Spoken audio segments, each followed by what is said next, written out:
This is Jill Martin, and I'm in Farragut, Tennessee, exploring the town's history walk.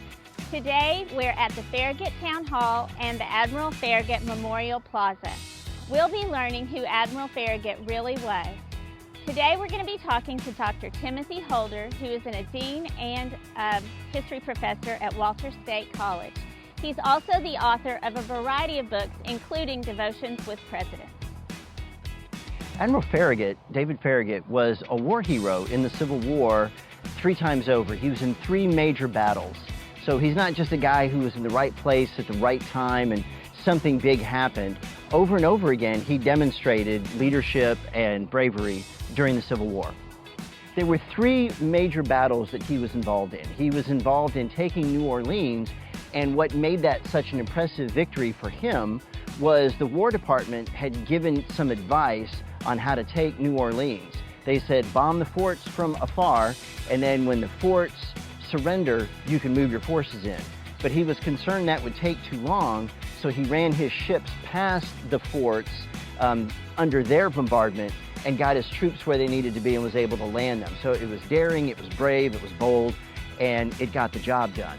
Later on, during the siege of Vicksburg, Farragut and his forces supported Ulysses Grant as he was able to take Vicksburg. And what that did for the Civil War was it gave the Union control of the Mississippi and basically split the Confederacy in half.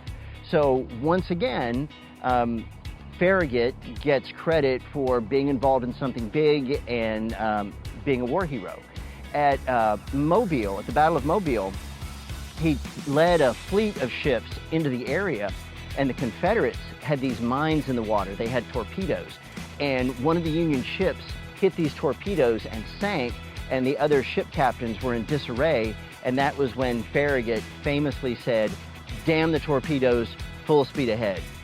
I don't normally cuss, but I think it's okay to damn torpedoes. But that kind of bravery pulled his fleet together and led them to victory.